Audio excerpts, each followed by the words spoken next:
So Jon Stewart did a fantastic story on The Daily Show about Israel and Gaza, and two parts that he mentioned were really great. In fact, he showed a video that I had not seen yet where Israel warns about bombings that they're going to do in a house by bombing the house first. Now, look, it's a small bomb, but it's an obvious punchline, right? I mean, hey, we're going to bomb your house. How are we going to let you know? By dropping a bomb on it, right? Now, you see the bomb going off if you watch The Daily Show, which we can't show on YouTube. And you see that it doesn't do a lot of damage, and then that's a warning, and then afterwards, the house gets obliterated. And he also says they have to evacuate, and this is a very serious issue, but he's going to joke around about it. You're going to hear it on Mark Levin's show in a second, but they really have nowhere to go. I mean, I've read article after article where they're given 3 minutes, they got to get out of the house, grab whatever earthly possessions they have, because everything else is about to be destroyed, and it's the middle of the night, and where do I go? I don't know. You know, Gaza Strip is small, but beyond that, where do you go? I mean, do people have a backup plan for if their house is obliterated in the middle of the night and you have 3 minutes to decide where to take your kids? So it's a serious issue, but as always, Jon Stewart did a brilliant job of making light of it in a way that led you to see what the real truth of the matter is, while being able to, you know, unbelievably chuckle over it, right? Because it's so absurd, and that's what he's good at, pointing out the absurd. Now, Mark Levin, well, he doesn't see the irony of absurdity. He is absurdity. He lives absurdity.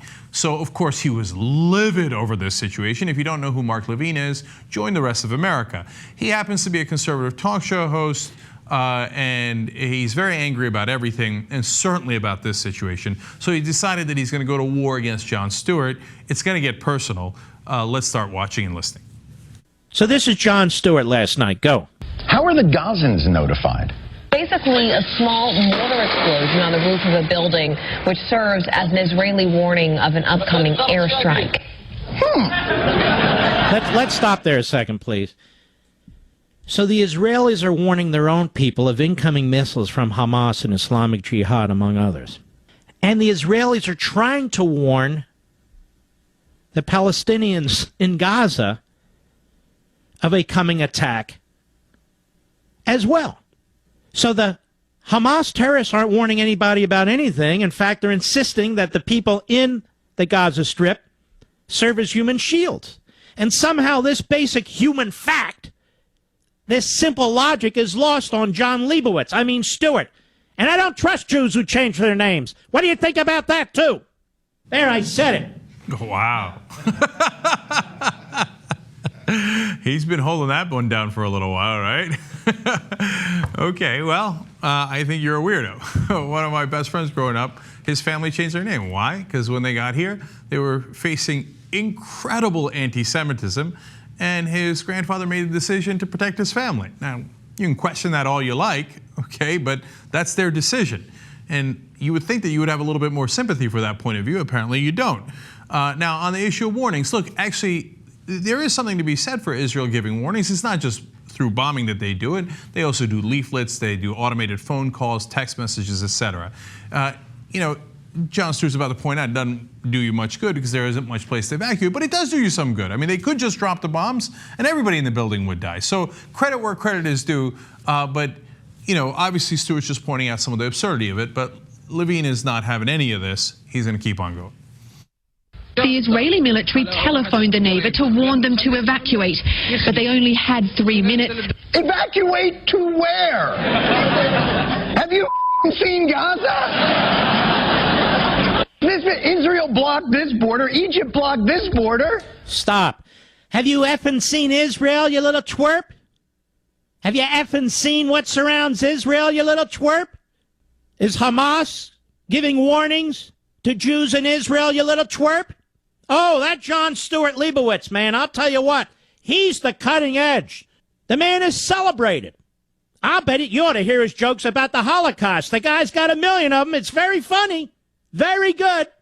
Oh, man. The one thing he hates most of all is the fact that Jon Stewart is Jewish, so he's lost his main weapon. He can't call him anti-Semitic, which he loves to do, right? Anytime you don't support the right-wing government of Israel. Now, Mark Levin's a right-winger here, right? So he loves the right-wingers in Israel.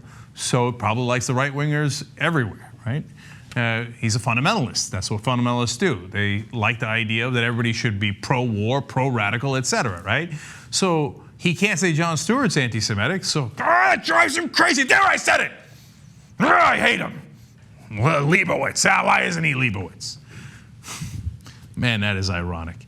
So that's also why they can't stand people like Glenn Greenwald, Sam Cedar, Katie Halper, all these people who are honest, principled, and criticize the government of Israel as they criticize the government of the United States, as we do here, right? Oh, that drives Mark Levin crazy. By the way, on the issue of how big Israel and Gaza is, actually Jon Stewart on the show was showing a map of Israel and Gaza Strip. And Israel is small. Gaza Strip is a tiny, tiny thing compared to Israel, okay? So it actually amplifies Jon Stewart's point. And so, but he can't, Mark Levin can't see straight. All he can see is Israel's always right, their right-wing government's always right, war is always right, bombing the Palestinians is always right. So he can't see that, oh my God, Gaza Strip is so much smaller than even Israel, which is small, right? Because he doesn't see the Gaza Strip. He just sees Israel is right, goddamn Jon Stewart. Okay, one more unleashed here. Jon Stewart Leibowitz? Why did he change his name? I've asked this for many years. Why?